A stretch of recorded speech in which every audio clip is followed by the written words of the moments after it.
Eh oui, tu as oublié de mettre le pain, ouais. Tu as oublié de le mettre le pain. Le plateau de pain, je l'ai mis là en fait. Tu l'avais oublié à l'intérieur. Tu avais oublié. Exactement. Mais c'est pas grave. C'est pas grave.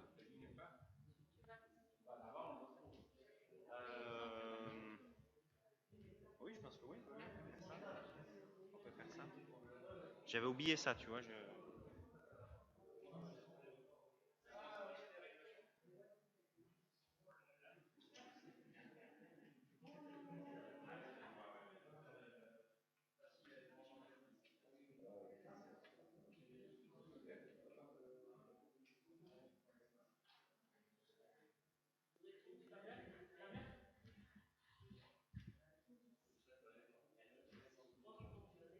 Je crois qu'il fonctionne, on va voir. Alors,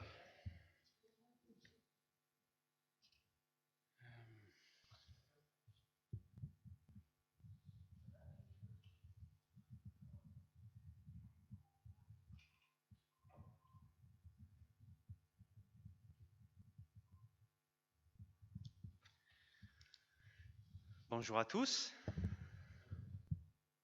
Le micro-casque. Moi, je le mettrai peut-être après. Ouais, pour l'instant. Donc, bonjour à tous, soyez les bienvenus dans la présence de notre Seigneur Jésus-Christ. Nous sommes heureux de pouvoir être ensemble dans la famille de Dieu. C'est ce que nous croyons, que par la foi en Jésus-Christ, nous sommes membres de la famille de Dieu. Nous avons eu tout à l'heure la joie d'avoir le baptême de Rally tout à l'heure, de pouvoir nous réjouir que nous avons un nouveau frère dans la famille. Quelle joie de pouvoir avoir Khalid avec nous. Nous aurons aujourd'hui, pendant ce temps de culte aussi, la thématique donc, de la famille de Dieu, qui correspond aussi à la thématique qui a été proposée par notre union d'église aujourd'hui pour faire un culte en commun. Et des textes bibliques et la prédication ont été choisis en conséquence par rapport à ces thématiques de la famille de Dieu. Avant de commencer, je vous invite à prier. Seigneur, merci parce que tu es un Dieu bon, un Dieu parfait, Seigneur, qui agit, Seigneur, comme tu le désires pour notre bien, Seigneur. Seigneur, je veux te louer, te célébrer, Seigneur, parce que, oui, nous nous réjouissons ce matin, parce que nous avons, Seigneur, un nouveau frère avec nous, Seigneur. Il a manifesté, il a témoigné par le baptême et par le témoignage qu'il va faire maintenant. Il témoigne, Seigneur, qu'il est ton enfant.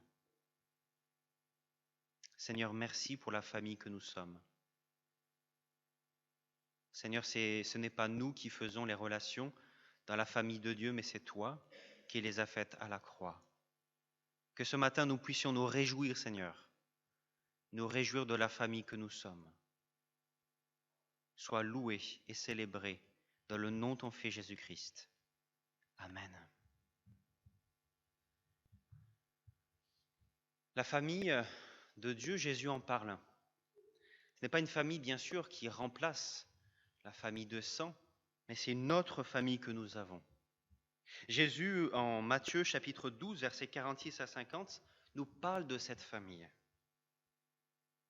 Pendant que Jésus parlait encore à la foule, voici que sa mère et ses frères se tenaient dehors, cherchant à lui parler.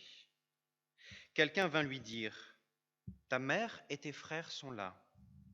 Ils cherchent à te parler. » Mais Jésus lui répondit, « Qui est ma mère? Qui sont mes frères ?»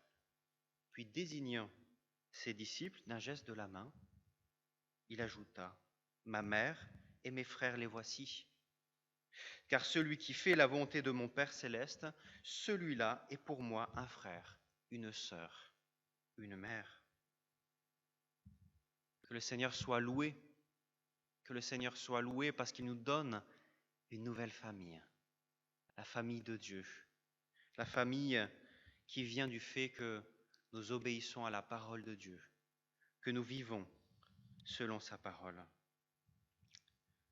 Je vous invite à chanter pour louer le Seigneur et vous lever pour chanter « Oui, nous faisons partie ».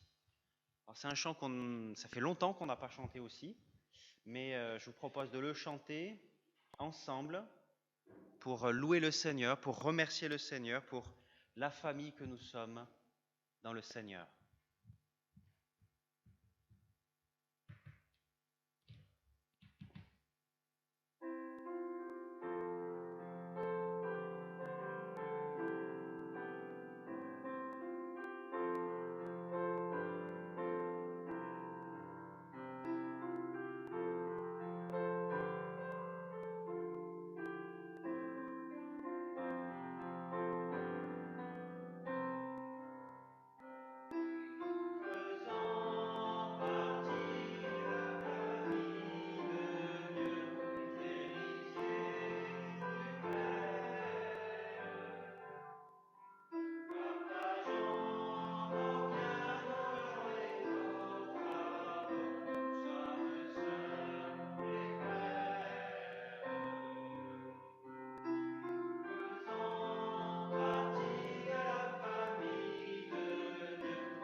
Je vous invite à prier et si vous le désirez, vous pouvez vous asseoir. Seigneur, nous voulons, oui, te remercier parce que en toi, Seigneur, nous faisons partie de la famille de Dieu. Ce ne sont pas par nos mérites, mais par la grâce en Jésus-Christ et par notre persévérance dans cette grâce, par l'obéissance. Seigneur, bénis-nous, Seigneur. Donne-nous une vision renouvelée de ta famille. Donne-nous un nouvel amour pour nos frères et sœurs. Oui, bénis, Seigneur, ce culte que nous voulons nous rappeler de ce qu'est ta famille. Et nous voulons aussi te louer pour aussi Khalid, notre nouveau frère. Seigneur, bénis ce culte, qu'il soit à ta gloire. C'est ce que je te demande dans le nom de ton Fils Jésus-Christ. Amen.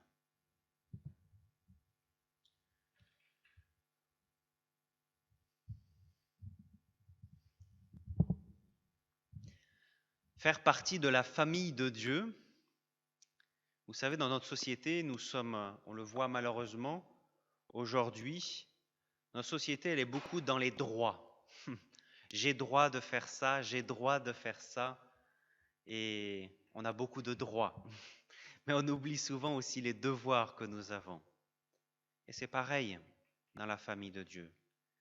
Nous avons bien sûr des droits d'être aimés par nos frères et sœurs, d'être bénis par nos frères et sœurs, mais aussi nous avons des devoirs.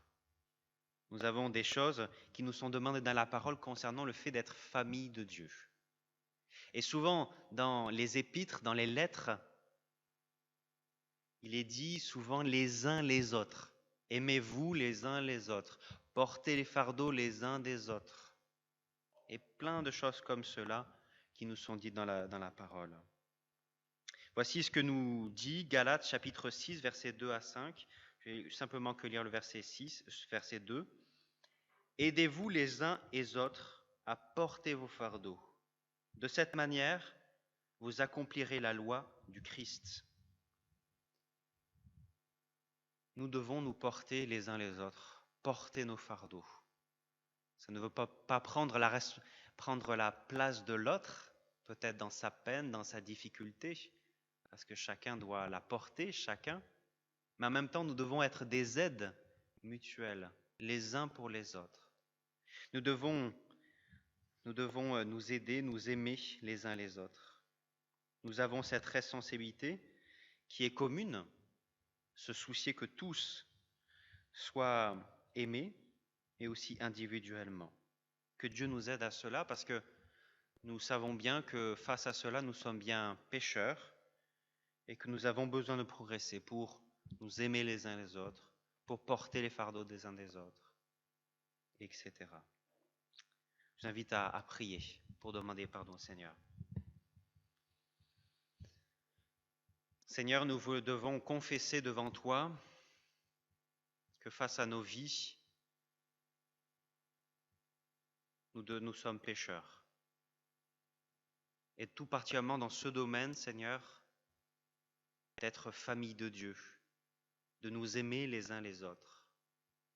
Tu connais nos failles, tu connais nos difficultés, nos rancœurs, nos amertumes, nos difficultés de pardonner. Seigneur, nous te les apportons maintenant. Aide-nous, Seigneur, à aimer comme toi tu aimes, Seigneur. Aide-nous à pardonner comme tu aimes, Seigneur. Aide-nous, Seigneur, à nous porter les uns les autres comme tu nous as portés en Jésus-Christ, comme tu nous portes jour après jour. Seigneur, nous avons besoin de toi pour cela.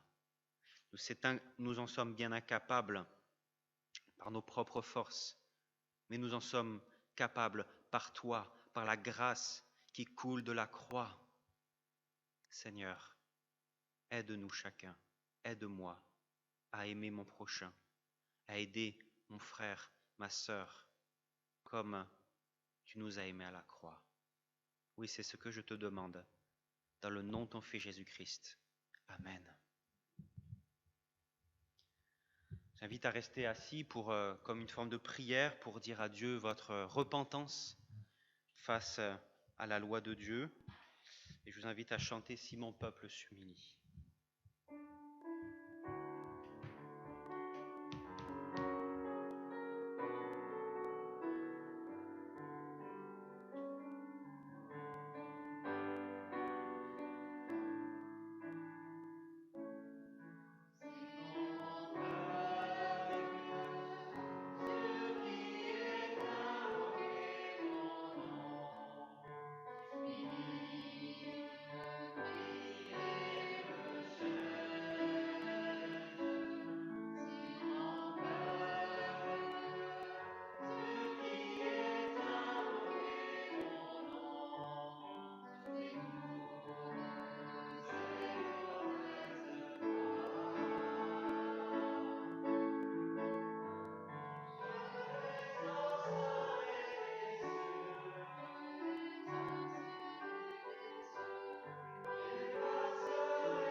Avant d'écouter le témoignage de Khalid, je voulais vous rappeler de la grâce de Dieu.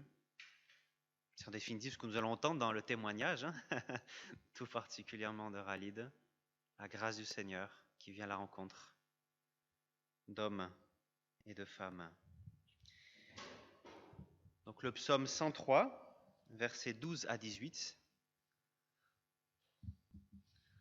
Je vois que vous êtes tremblant. Psaume 103, versets 12 à 18. Autant l'Orient est loin de l'Occident, autant il éloigne de nous nos mauvaises actions. Et comme un père est plein d'amour pour ses enfants, l'Éternel est rempli d'amour pour ceux qui le révèrent. Il sait de quelle pâte nous sommes façonnés, il se rappelle bien que nous sommes poussière. L'homme, sa vie, ressemble à l'herbe à une fleur de champ. La voici qui fleurit, qu'un vent souffle dessus. La voilà disparue. Le lieu qu'elle occupait ne la reconnaît plus. Éternel, ton amour est là depuis toujours et durera toujours pour ceux qui te révèrent. Ta loyauté demeure à l'égard des enfants, de leurs enfants. Elle est pour ceux qui restent fidèles à ton alliance, pour ceux qui se souviennent de tes commandements, pour les mettre en pratique. Amen. Alors je vais maintenant laisser la place à Khalid. Avant cela, je vais simplement dire qu'il va y avoir une coupure sur la diffusion Internet, parce que vous allez entendre aussi par son témoignage que voilà, ça ne peut pas être trop diffusé, vous le comprendrez bien. Donc ça va durer simplement, je pense, 5 minutes à peu près. Super, merci Olivier. Merci beaucoup. Donc on va pouvoir chanter devant le trône du Très-Haut.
Je vous invite à un temps de prière libre maintenant pour adresser à Dieu votre reconnaissance, votre joie, votre louange.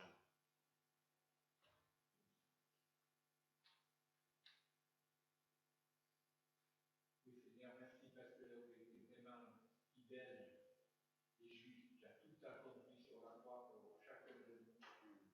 Et encore aujourd'hui, tu nous redis cet amour, tu nous dis que tu es là, que tu nous accompagnes. Seigneur, oui, que tu intercèdes pour quelle grâce, Seigneur. Sois vraiment loué du plus profond de nos cœurs. En Jésus. Amen. Amen. Merci Seigneur, parce que tu m'as dit qu'il y a plus de joie dans le ciel pour un seul pécheur qui se convertit, qui se tourne vers toi, énormément juste. Seigneur, merci Seigneur, parce que nous avons un nouvelle personne est rentrée, Seigneur, il y a une très grande joie dans le ciel et ici dans notre église. Merci Seigneur de l'accueil. Merci Seigneur de cette grande joie, Seigneur, de la grande famille, Seigneur. Merci Seigneur, parce que tu l'as tiré du monde, Seigneur, c'est pour marcher en nouveauté de vie, dans le bonheur. Merci Seigneur pour cette grandeur, Seigneur, ce bonheur que nous avons, Seigneur, d'avoir un frère de plus, Seigneur, dans notre communauté. Sois loué, sois béni dans le nom de Jésus. Amen. Amen. Et Seigneur, merci pour ces moments de joie que nous pouvons partager avec toi, avec nos frères et sœurs et avec les gens qui s'aiment. Merci Seigneur. Amen. Père éternel, encore aujourd'hui, souvent, Dieu, dans notre famille, la famille de Dieu, souvent, essaie d'agrandir. Toi, Seigneur, nous allons à nos frères, voyez. Et nous sommes heureux, Seigneur. Bénis-le, Seigneur. Joyeux de ton Saint-Esprit, Seigneur.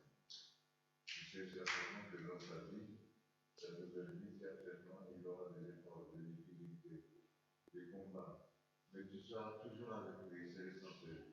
Nous voulons, Seigneur mon Dieu, glorifier et adorer le beau nom de Jésus. Tu vois, Seigneur mon Dieu.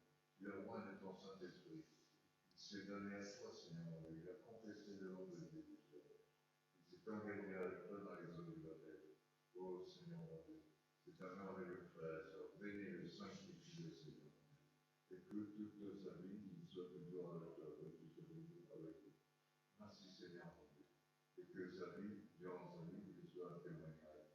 Qu'il te soit fidèle jusqu'à la fin de ses morts, de ses jours, dans le nom de Jésus. Nous te disons merci. Et nous te levons à toi la gloire, la reconnaissance en le cœur de Jésus. Amen. Amen.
Pour confesser notre foi, je vous invite à rester debout pour entendre les paroles dans l'épître de Paul aux Colossiens, chapitre 1, versets 15 à 20. Voici ce qui nous est dit concernant Jésus-Christ. Le Fils est l'image du Dieu invisible, le premier-né de toute création. En effet, c'est en lui que tout a été créé dans le ciel et sur la terre, le visible et l'invisible. Trône, souveraineté, domination, autorité. Tout a été créé par lui et pour lui. Il existe avant toute chose et tout subsiste en lui. Il est la tête du corps qu'est l'Église. Il est le commencement, le premier-né d'entre les morts, afin d'être en tout le premier. En effet, Dieu a voulu que toute sa plénitude habite en lui. Et il a voulu par Christ tout réconcilier avec lui-même, aussi bien ce qui est sur la terre que ce qui est dans le ciel, en faisant la paix à travers lui, par son sang versé à la croix. Amen. Je vous invite à chanter un cantique que Khalid a choisi, qu'il aime bien, c'est « Nous croyons ».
Oui, que le nom de Dieu est tout-puissant.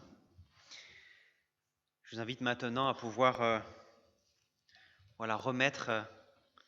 donner une part de nos biens pour le Seigneur, pour la famille de Dieu, pour l'avancement du royaume. C'est ce que nous voulons faire maintenant avec le temps de l'offrande. Je vois que 10 000 est déjà levé. Tu veux faire la collecte? Allez.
Merci Jimmy.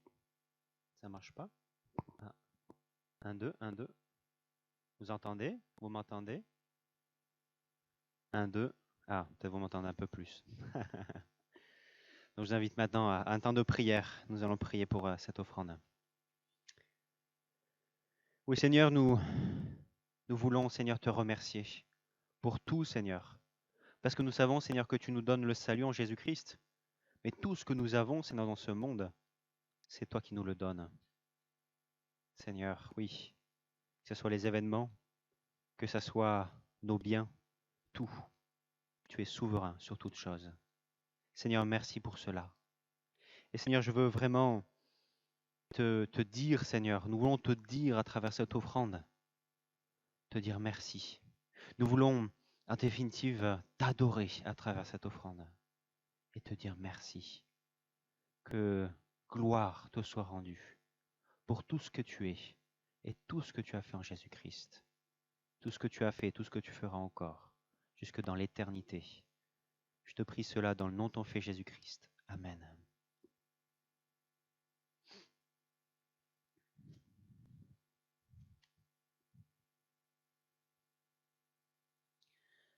Alors c'est maintenant le temps pour les enfants, si je ne me trompe pas. Je les invite à venir. Ils vont avoir leur temps à eux d'enseignement.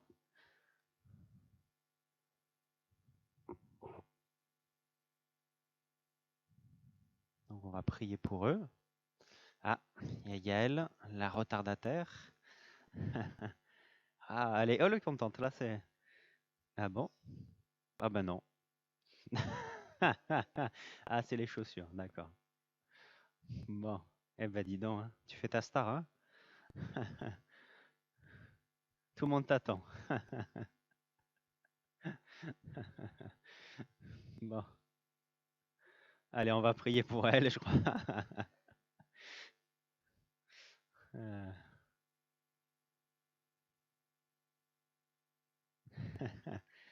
Bon, on va prier. Seigneur, merci pour ces enfants qui sont là.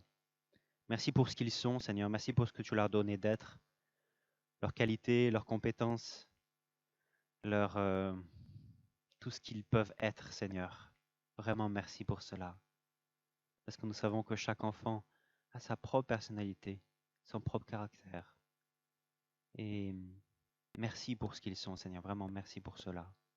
Parce que nous croyons que ce n'est pas du hasard. C'est toi qui l'as voulu, Seigneur, comme cela. Et Seigneur, je te prie de les bénir tout particulièrement dans leur vie de tous les jours, dans leur vie à l'école, avec leur famille.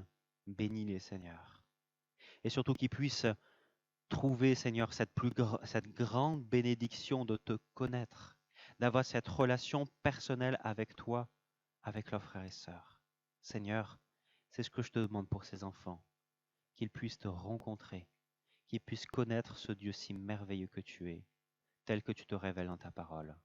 Sois loué et célébré pour eux et bénis leurs monitrices qui vont les accompagner dans ce temps, ce matin. Sois loué et célébré pour cela, dans le nom de ton Fils Jésus-Christ. Amen. Ah, il y en a une qui est dynamique ce matin. Hein. J'ai l'impression là. Je sais pas pourquoi, mais Anne-Marie, je pense que tu vas avoir du travail, je pense.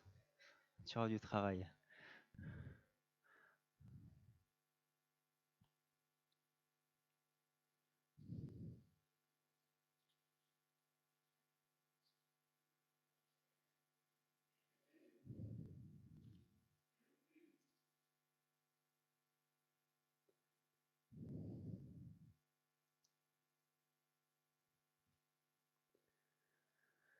Alors bonjour à tous, à ceux que je n'ai pas salués. Bienvenue à chacun. Nous allons continuer ce culte que nous voulons rendre à Dieu avec un temps de prédication. C'est aussi un temps aussi d'adoration aussi parce que nous voulons aussi nous rappeler de qui est Dieu à travers la parole de Dieu, à travers la Bible. Et le texte que j'ai choisi ce matin pour nous conduire dans l'adoration, nous conduire dans la connaissance plus profonde de la parole de Dieu, j'ai choisi dans la lettre aux Éphésiens. Ah ben voilà, c'est écrit. Vous savez déjà mieux que moi. Éphésiens chapitre 3, versets 13 à 21. Donc c'est ce que je vais vous lire maintenant. Éphésiens chapitre 3, versets 13 à 21, et je vais vous le lire. Aussi, je vous demande de ne pas perdre courage en pensant aux détresses que je connais dans mon service pour vous. Elles contribuent à la gloire qui vous est destinée. C'est pourquoi je me mets à genoux devant le Père, de qui dépendent comme d'un modèle toutes les familles des cieux et de la terre.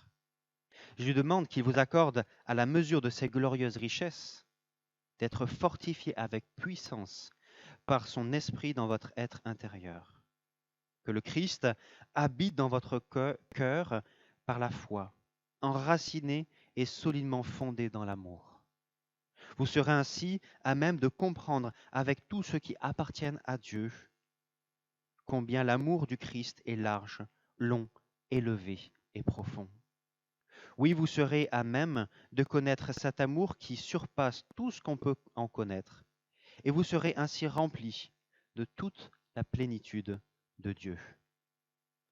À celui qui, par la puissance qui agit en nous, peut réaliser infiniment au-delà de ce que nous demandons ou même pensons, à lui soit la gloire, dans l'Église et en Jésus-Christ, pour toutes les générations et pour l'éternité.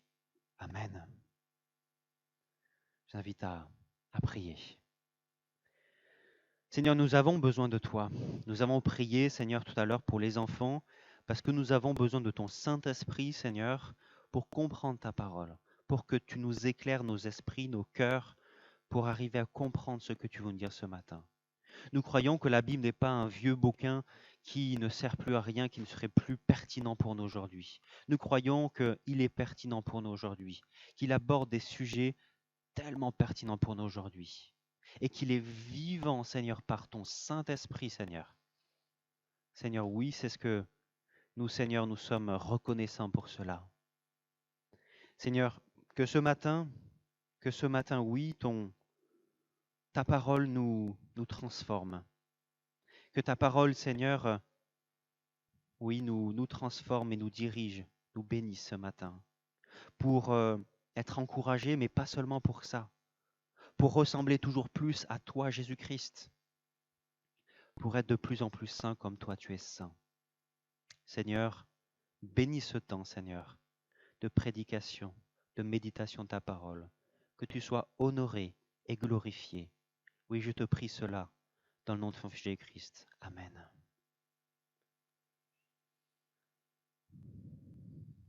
Je ne sais pas pour vous, mais des fois, nous avons l'impression de ne pas nous sentir à notre place. Ça peut être à notre travail, dans notre famille, dans tout un tas de lieux. Parce que peut-être on se dit, on a un complexe qu'on se dit qu'on est moins beau, moins intelligent, peut-être moins fort que les autres, moins riche, moins drôle, je ne sais pas, moins, si vous pouvez le remplacer par quelque chose qui vous correspond. Nous pouvons tous, à des moments, nous sentir pas à notre place. Ce qui est plus triste, c'est quand c'est notre famille naturelle, de sang, et encore pire, je dirais, c'est quand c'est le cas dans la famille de l'Église. On peut avoir l'impression d'être un peu inférieur par rapport aux autres, parce qu'on vient d'un arrière-plan différent, parce qu'on a un passif compliqué, parce qu'on n'a pas de grandes connaissances théologiques. On est timide peut-être. Peut-être on finit par se dire qu'on est d'une sous-catégorie de chrétiens. De même, au 1er siècle, les chrétiens d'Éphèse étaient tentés par cela. Tentés de croire qu'ils étaient, on pourrait dire, des intrus dans la grande famille de Dieu. Pourquoi ? Parce qu'ils ne venaient pas d'un arrière-plan juif. À l'époque, beaucoup de chrétiens étaient d'origine juive. C'étaient des païens convertis. Ils n'avaient pas la même histoire, ils n'avaient pas la même culture religieuse. Ils sont entrés, on pourrait dire, comme des étrangers dans le peuple de Dieu. Presque on pourrait dire qu'ils étaient des réfugiés. Mais pour l'apôtre Paul, le fait qu'il puisse exister ce genre d'inégalité implicite dans l'Église n'est pas une bonne chose. C'est un problème et il veut le corriger. Il veut empêcher qu'il se forme, on pourrait dire, des castes, des personnes qui pensent qu'ils sont des sous-chrétiens. C'est une des raisons pour lesquelles Paul a écrit cette épître, cette lettre aux Éphésiens. Et notamment au chapitre 3, il souligne l'importance pour eux de prendre pleinement conscience du statut qu'ils ont obtenu par la foi en Christ. Ils sont enfants de Dieu. Ils font partie de la famille de Dieu à part entière. Et je dirais que c'est la même chose que nous voyons aussi ce matin avec Khalid. Nous pouvons lui dire qu'il n'est pas un sous-chrétien d'une catégorie différente. Il est pleinement partie prenante de la famille de Dieu. Il est pleinement faisant partie de la famille de Dieu. Alors pour voir cela, je vous propose d'abord de voir plusieurs parties ici. Premièrement, nous allons voir que ici, les enfants de Dieu sont des enfants qui sont voulus par Dieu. Notre passage commence au verset 13 où l'apôtre Paul fait une remarque concernant les difficultés qu'il a endurées pour que l'église d'Éphèse puisse exister. Paul s'est désigné lui-même dans le début du chapitre 3 au verset 1. Il se désigne comme le prisonnier du Christ Jésus pour vous les païens. Cela montre bien en fait qu'il y a véritablement on va dire le prix que les chrétiens d'Éphèse soient chrétiens, qu'ils soient une communauté, qui fassent partie de la famille de Dieu. Le prix, ça a été les souffrances que Paul a endurées. Paul leur dit qu'il ne devrait pas être démoralisé parce qu'il vit, parce que vit Paul. Au contraire, c'est leur gloire. Ils devraient être encouragés pour cela, parce que c'est le signe de la détermination qui a été déployée pour que les Éphésiens fassent partie de la famille de Dieu. Cela montre qu'ils sont importants. Cela montre que Khalid est important dans la famille de Dieu. Il n'est pas un membre parmi les autres. Tous, nous sommes importants et Khalid en fait partie. Parfois, on oublie cette valeur, cette dignité que nous avons en tant qu'enfants de Dieu, que nous sommes voulus. C'est des fois le cas lorsqu'il faut se rappeler, on va dire, de la valeur de quelque chose. Par exemple, pour se rappeler de la valeur de quelque chose, on se rappelle du prix qu'on l'a payé. Par exemple, une motivation, par exemple pour moi, pour aller au sport, c'est de me dire, chaque mois, je paye 30 € et donc je vais au sport parce que ça me coûte tant. Ça peut être, la valeur peut être aussi du fait qu'on est très attaché, qu'il y a une histoire liée à cela. Par exemple, ça peut être mon arrière-grand-père portait sur lui cette photo de mon arrière-grand-mère lorsqu'il est mort dans les tranchées de 14-18, de la guerre de 14-18. J'y tiens donc beaucoup. De la même façon, l'apôtre Paul dit aux chrétiens d'Éphèse, et particulièrement aux païens convertis, « Je suis en prison pour vous. Tel est le prix qui a été payé pour que vous soyez des chrétiens aujourd'hui. C'est votre gloire. Arrêtez de vous le dévaloriser. » Paul cherche donc à persuader ses destinataires que toute personne qui a une foi authentique en Christ est voulue par Dieu dans sa famille. Aucun croyant, on pourrait dire, n'est là de façon accidentelle dans la famille de Dieu. Si nous sommes attachés à Christ, nous ne devons pas nous imaginer que nous ne sommes peut-être pas désirés. Deuxième chose que nous pouvons voir dans ce texte, c'est que ici le texte nous enseigne que la cohésion de la famille de Dieu va augmenter au fur et à mesure que chacun de ses membres grandit dans la foi. Versets 14 à 17, l'apôtre Paul commence à formuler une prière pour les chrétiens d'Éphèse. Bien sûr, quand on dit aux gens qu'on prie pour eux, ce n'est pas pour vous, des fois je peux dire « je prie pour toi, pour que tu aies la paix dans ces circonstances difficiles ». Cela veut dire en fait que je pense que ce qui est souhaitable, c'est ce que je suis en train de dire dans la prière. Et que ce que la personne qui est l'objet de la prière devrait dire aussi que c'est souhaitable pour lui. Alors qu'est-ce qui est souhaitable ici qui est souhaité par Paul pour les chrétiens d'Éphèse? Qu'ils grandissent chacun individuellement dans la foi. Dans ces versets, Paul formule sa prière de manière à nous faire comprendre qu'il espère un exaucement dans la vie des personnes individuelles, mais aussi communautaires. Il y a deux mots que ici Paul utilise, l'homme intérieur et dans vos cœurs, l'homme intérieur au verset 16 et dans vos cœurs au verset 17. Paul souhaite que chaque chrétien dans l'Église devienne plus mûr et plus solide intérieurement et individuellement. C'est ce qu'il dit au verset 16 et 17. Je lui demande qu'il vous accorde à la mesure de ses glorieuses richesses d'être fortifié avec puissance par son esprit dans votre être intérieur. Que le Christ habite dans votre cœur par la foi, enraciné et solidement fondé dans l'amour. Et ici, ce qui est intéressant dans ce texte, c'est que ce travail de maturissement se fait par le Père, par le Fils et par le Saint-Esprit. Mais ce qui est intéressant aussi, c'est que la remarque ici de Paul qui dit, au début de sa prière, il s'adresse au Père, il dit « de qui toute famille dans les cieux et sur la terre tire son nom ».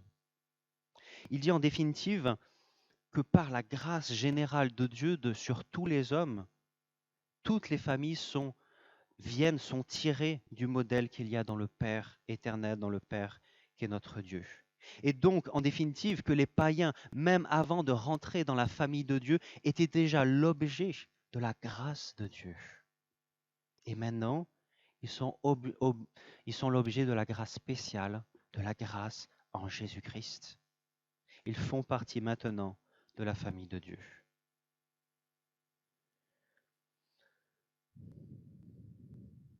En Christ, oui, il y a des croyants de toute origine.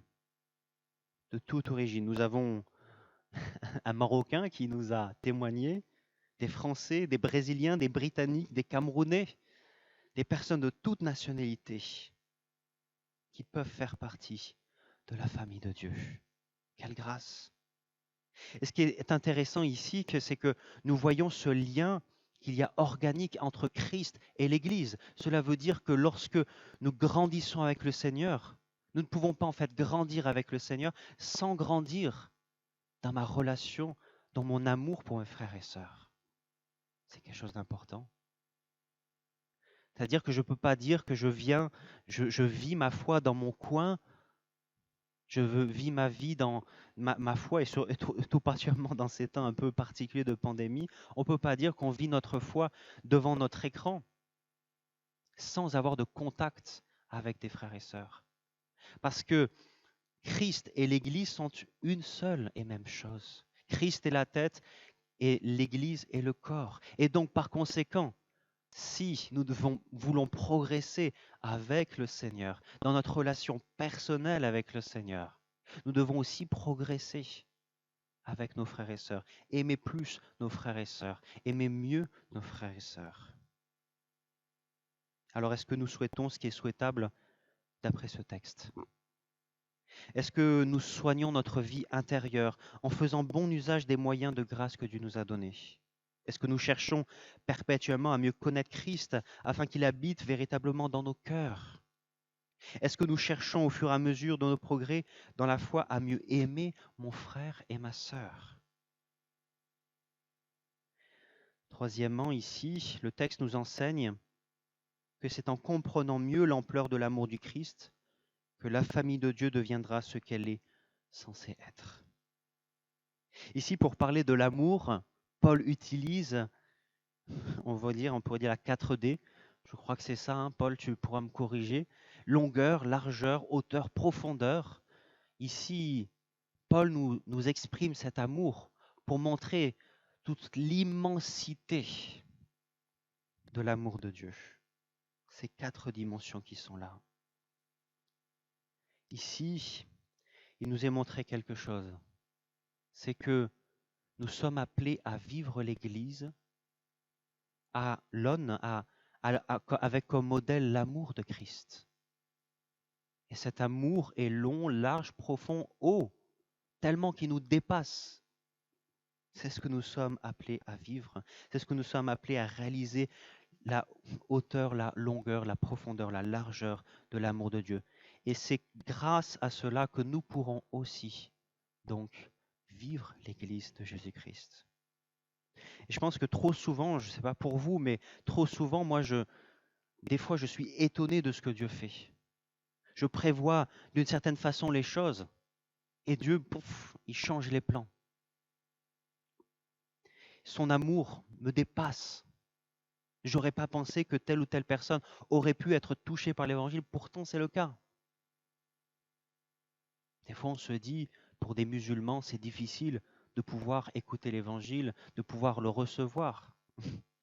Nous avons la preuve avec Khalid que c'est possible, que tout est possible, que quelle que soit la condition, le milieu d'où nous venons, nous pouvons connaître le Seigneur. Trop souvent, nous limitons parce que nous oublions la longueur, la largeur, la profondeur, la hauteur de l'amour du Seigneur.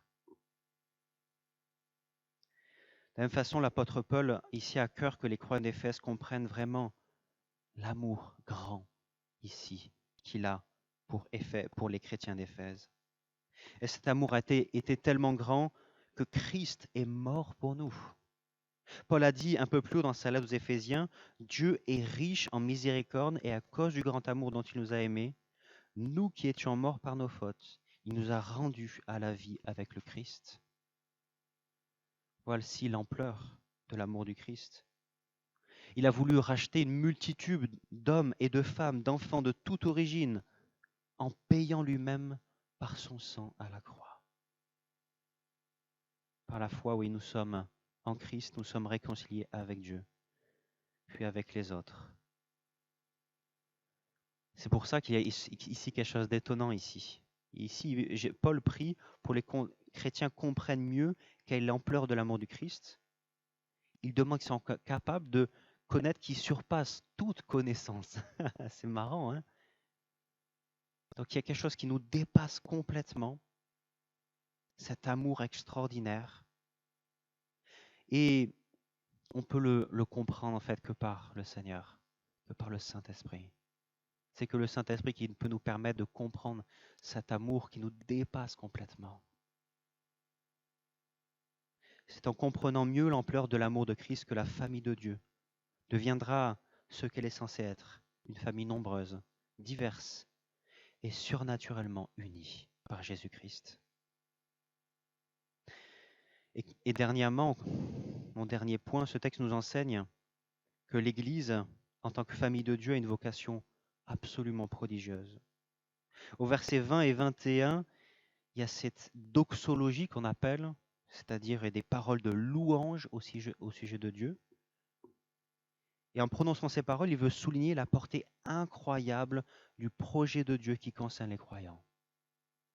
Dieu a déployé sa puissance dans la vie des personnes qui sont attachées à Christ par la foi, de sorte qu'il va réaliser quelque chose qui dépasse même infiniment ce qu'on peut demander ou penser, et qui va aboutir à sa propre gloire dans l'éternité. Pour l'apôtre Paul, donc, l'Église va glorifier Dieu en vivant ce qu'elle est appelée être, son statut de famille de Dieu, d'humanité réconciliée, unifiée par le Saint-Esprit, composée de toutes sortes de gens qui sont attachés à Jésus par la foi. Je dirais que c'est un peu comme, vous savez, c'est des artistes peintres qui sont en train de réaliser un tableau. Rembrandt, à Rembrandt, on lui a commandé un tableau en 1638 qui devait peindre, et c'est un grand tableau qui fait 4 mètres sur 5 mètres. Vous imaginez, hein, c'est énorme. Et il lui a fallu près de 4 ans pour arriver à finir ce tableau. Et il s'appelle ce tableau La Ronde de nuit. Pendant 4 ans, le tableau était inachevé, en cours de réalisation. Pourtant, nous pouvions déjà voir à la fois la beauté de ce tableau, les capacités du peintre, mais aussi le plan déjà qui était prévu par le peintre. Parce que vous savez, pour peindre, ils ne font pas comme ça, hein, ils prévoient, ils organisent, ils font déjà des croquis sur le tableau. Donc vraiment, l'Église, c'est de même. L'Église, c'est un projet extraordinaire que Dieu a conçu. C'est dans ses plans. Il est en train de le réaliser. Alors des fois, il y a des gribouillages, malheureusement. C'est comme le peintre, vous savez. Mais ce plan est en train d'être accompli. L'Église est un projet extraordinaire. Ce projet existait dans la pensée du Seigneur de toute éternité. Il est aujourd'hui en train de le réaliser. pour sa propre gloire au siècle des siècles. Et nous commençons déjà à voir les prémices de cette beauté. L'Église est la partie visible de ce plan cosmique de Dieu que Paul a décrit de manière suivante au début de sa lettre aux Éphésiens: réunir sous un seul chef, le Christ, tout ce qui est dans les cieux et sur la terre. Il est tellement important que nous prenions la mesure de cette réalité. Si nous plaçons sans réserve dans notre foi en Jésus, nous sommes enfants de la famille de Dieu. Des enfants voulus par Dieu, des enfants qui désirent grandir dans la foi, des enfants qui découvrent de plus en plus l'ampleur de l'amour du Christ et qui le vivent dans l'Église. Des enfants élevés à un statut extraordinaire. Mais que nous puissions nous rappeler de cela. Si nous sommes attachés à Jésus par la foi, nous devons grandir dans notre compréhension de la dignité que nous avons en tant qu'enfants de Dieu. C'est comme cela que chaque croyant et chaque Église se sentira pleinement à sa place, aimé, entouré, estimé, solidaire des autres, à la gloire de Dieu. Amen.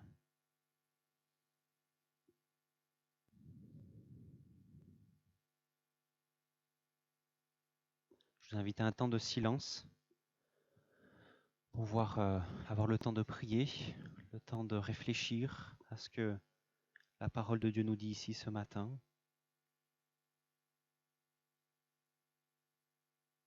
Et je finirai ce temps de silence par ma prière.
Seigneur, oui, je veux te remercier parce que nous avons notre place dans la famille de Dieu. Ce n'est pas une place qu'on aurait par hasard, qu'on aurait peut-être pris, mais c'est toi qui nous l'as donné par Jésus-Christ, par notre foi en Jésus-Christ. Seigneur, merci pour cela. Seigneur, merci parce que nous sommes importants à tes yeux.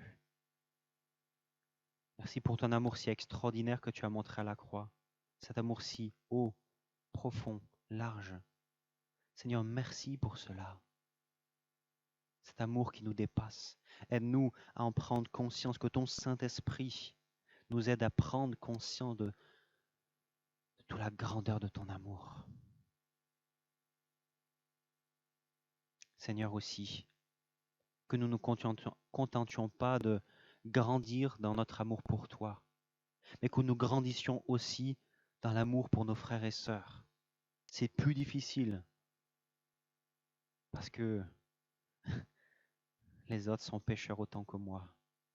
Ils ont autant besoin de la grâce que moi.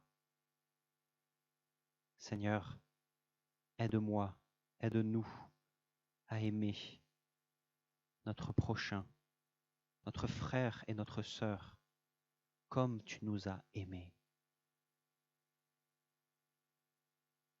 Seigneur, aide-nous à ne pas banaliser, à ne pas dire que c'est rien, l'Église, parce que tu es mort pour ton peuple, parce que tu es en train de réaliser un plan qui nous dépasse complètement, qui sera accompli parfaitement lorsque tu reviendras.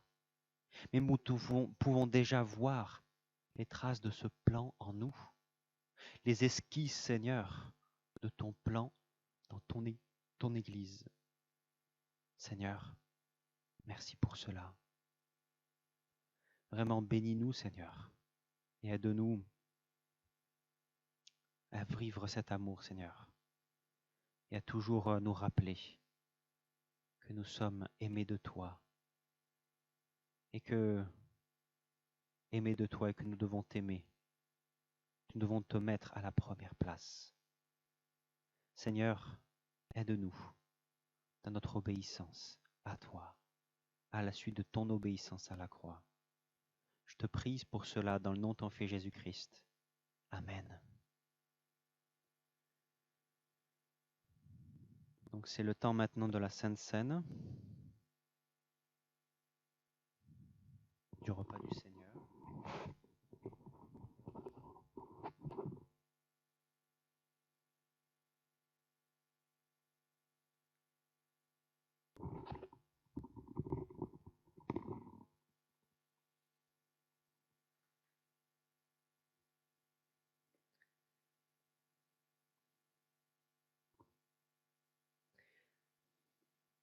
Alors je vais vous lire dans Éphésiens chapitre 2, versets 3 à 10. Mais avant cela, je veux remettre entre les mains de Dieu ce temps de Sainte Seine. Seigneur, nous te remercions pour ce signe de ta grâce qu'est la Sainte Seine, que le repas du Seigneur.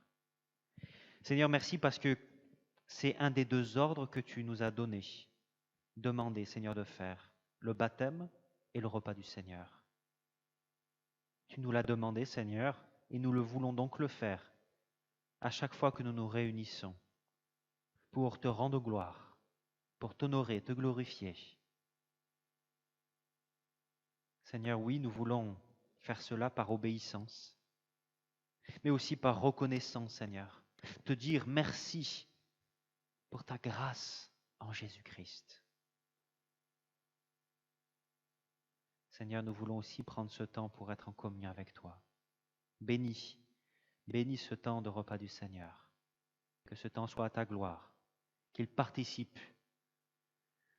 à la croissance de notre être intérieur, notre foi en toi, et dans notre compréhension de la longueur, de la largeur, de la hauteur, de la profondeur de ton amour. Oui, Seigneur, bénis-nous ce matin, bénis-nous pendant ce temps de repas du Seigneur. Amen.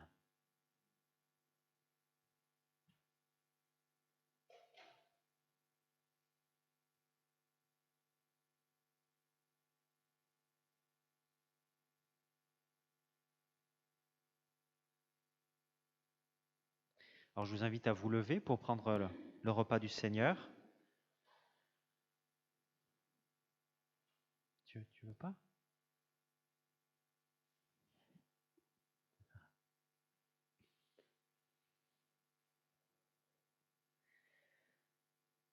Donc, je vais vous lire dans Éphésiens, chapitre 2, verset 3, excusez-moi. Nous aussi, nous faisions partie autrefois de ces hommes. Nous vivions selon nos désirs d'hommes livrés à eux-mêmes, et nous accomplissions tout ce que notre corps et notre esprit nous poussaient à faire. Aussi étions-nous, par nature, destinés à subir la colère de Dieu comme le reste des hommes. Mais Dieu est riche en bonté. Aussi, à cause du grand amour dont il nous a aimés, alors que nous étions spirituellement morts à cause de nos fautes, il nous a fait revivre les uns et les autres avec le Christ. C'est par la grâce que vous êtes sauvés. Par notre union avec Jésus-Christ, Dieu nous a ressuscités ensemble et nous a fait siéger ensemble dans le monde céleste. Il a fait afin de démontrer pour tous les âges à venir l'extraordinaire richesse de sa grâce qu'il a manifestée en Jésus-Christ par sa bonté envers nous. Car c'est par la grâce que vous êtes sauvés, par le moyen de la foi. Ça ne vient pas de vous, c'est un don de Dieu. Ce n'est pas le fruit d'œuvre que vous auriez accompli. Personne n'a donc de raison de se vanter. Ce que nous sommes, nous le devons à Dieu. Car par notre union avec le Christ, Jésus, Dieu, nous a créés. Excusez-moi. Ce que nous sommes, nous le devons à Dieu. Car par notre union avec le Christ, Jésus, Dieu nous a créés pour une vie riche d'œuvres bonnes qu'il a préparées d'avance afin que nous les accomplissions. Ici la lecture de la parole. Ce pain et ce vin que nous prenons maintenant, c'est pour ceux qui déclarent que Christ est leur Sauveur et Seigneur. C'est le repas de l'alliance, pour le repas de ceux qui sont entrés dans l'alliance de Dieu en Jésus-Christ. Le baptême est le moyen de rentrer dans cette alliance, une profession de foi publique. Et donc, on pourrait dire, Khalid, voilà, c'est ton cadeau. C'est ton cadeau, c'est de pouvoir vivre ce temps de repas du Seigneur ensemble. Et ce temps de repas du Seigneur aussi avec notre Dieu, notre Seigneur Jésus-Christ. Oui, le pain et le vin sont le repas de l'alliance pour ceux qui reconnaissent Christ comme Sauveur et Seigneur.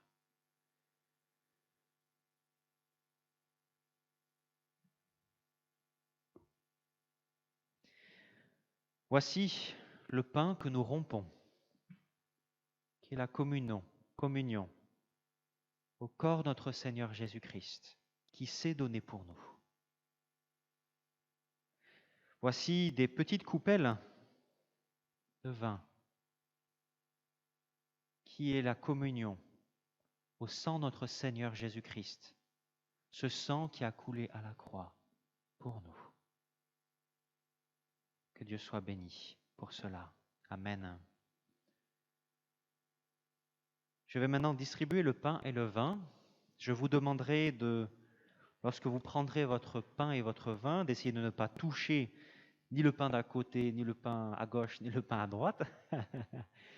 Et aussi, je vous demanderai aussi de garder votre pain et votre petite coupelle, de ne pas ni manger ni boire. Nous mangerons et buvrons ensemble lorsque tout le monde aura été servi, pour tout simplement montrer que nous sommes une famille, que nous sommes unis ensemble. Donc, je vais maintenant distribuer. Au milieu, il y a du vin, donc les petites coupelles du milieu, c'est du vin, et autour, c'est du jus de raisin.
Seigneur, vraiment, nous voulons te louer, te célébrer, parce que tu es un Dieu bon.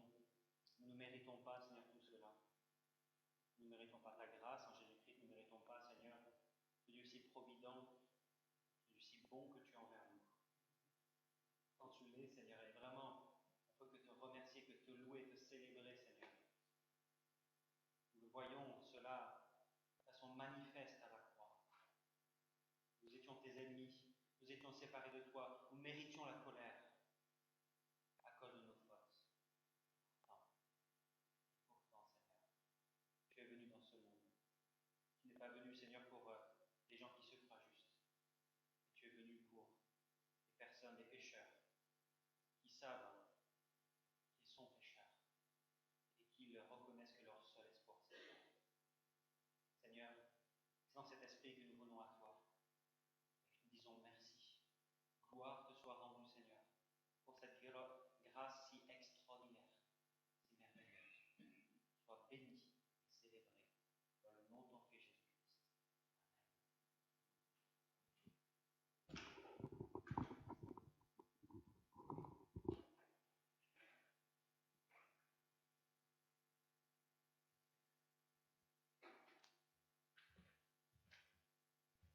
Alors, je vous propose maintenant, aussi nous avons parlé que nous sommes famille de Dieu et nous voulons nous adresser en tant que famille de Dieu. Oui, ça marche. Ça marche? Non, ça ne marche pas. Donc nous voulons, même si nous sommes... c'est l'appli qui marche plus. 1, 2. 1, 2, 1, 2, 1, 2. Oui. Donc voilà, donc ce que je vous propose maintenant, c'est de pouvoir dire ensemble la prière.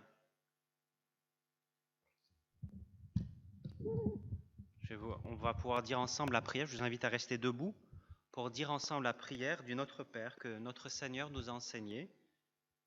Et nous pouvons la dire ensemble, je vous propose. Notre Père qui es aux cieux, que ton nom soit sanctifié, que ton règne vienne, que ta volonté soit faite sur la terre comme au ciel. Donne-nous aujourd'hui notre pain de ce jour.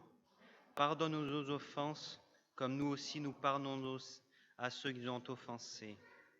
Et ne nous soumets pas à la tentation, mais délivre-nous du mal, car c'est à toi qu'appartiennent le règne, la puissance et la gloire pour les siècles des siècles. Amen.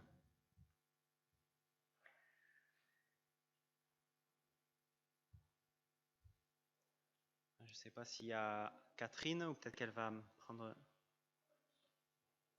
Elle arrive. Bon. Alors, je vais finir avec l'exhortation et la bénédiction et après nous chanterons. Nous chanterons un dernier chant. Béni soit le lien.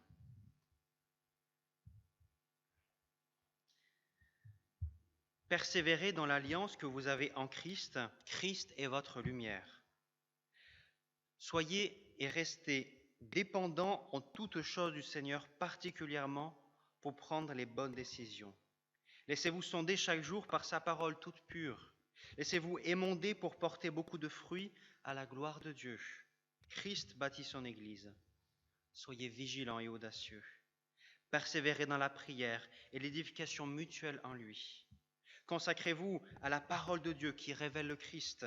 Ayez ainsi une même direction en Christ pour discerner ensemble les dons spirituels et bonnes personnes au bon endroit. Par l'Esprit Saint, persévérez dans la communion et l'amour fraternel, que votre amour en Christ déborde en bénédiction vers tous.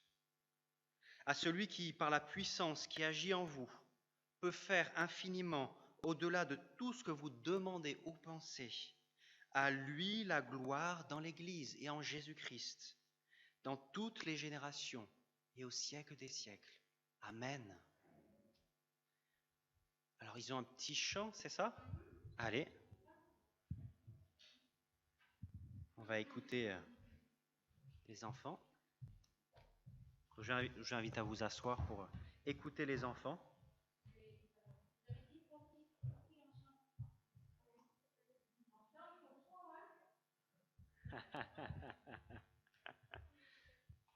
C'est quoi? Non, il faut le garder là.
donc on sait que Dieu est amour aussi, pourquoi?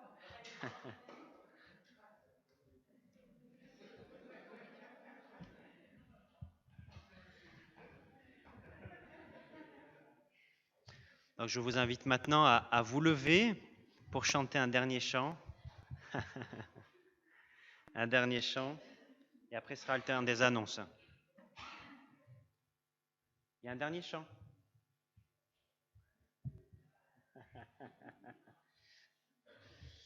Alors on va chanter Béni soit le lien qui nous unit en Christ. C'est ce que nous voulons chanter.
Amen.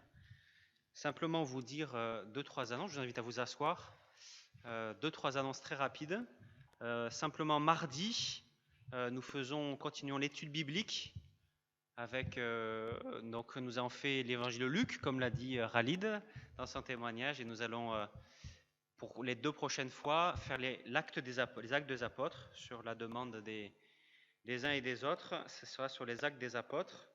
Vendredi, réunion de prière.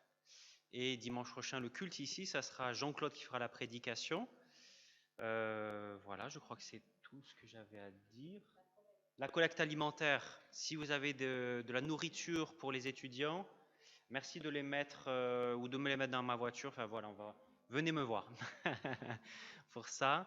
Voilà, je pense que c'est tout. Et après aussi, il y a un repas. On fait un pique-nique fraternel. On ne peut pas faire de repas partagés avec les causes de Covid. On peut faire un pique-nique, donc c'est ce que je vous propose maintenant pour se réjouir avec Khalid, pour voilà, l'accompagner, l'entourer, voilà, pour passer un temps béni ensemble. Voilà, donc c'était tout. Je vous souhaite à tous un bon dimanche, une bonne semaine, et à bientôt.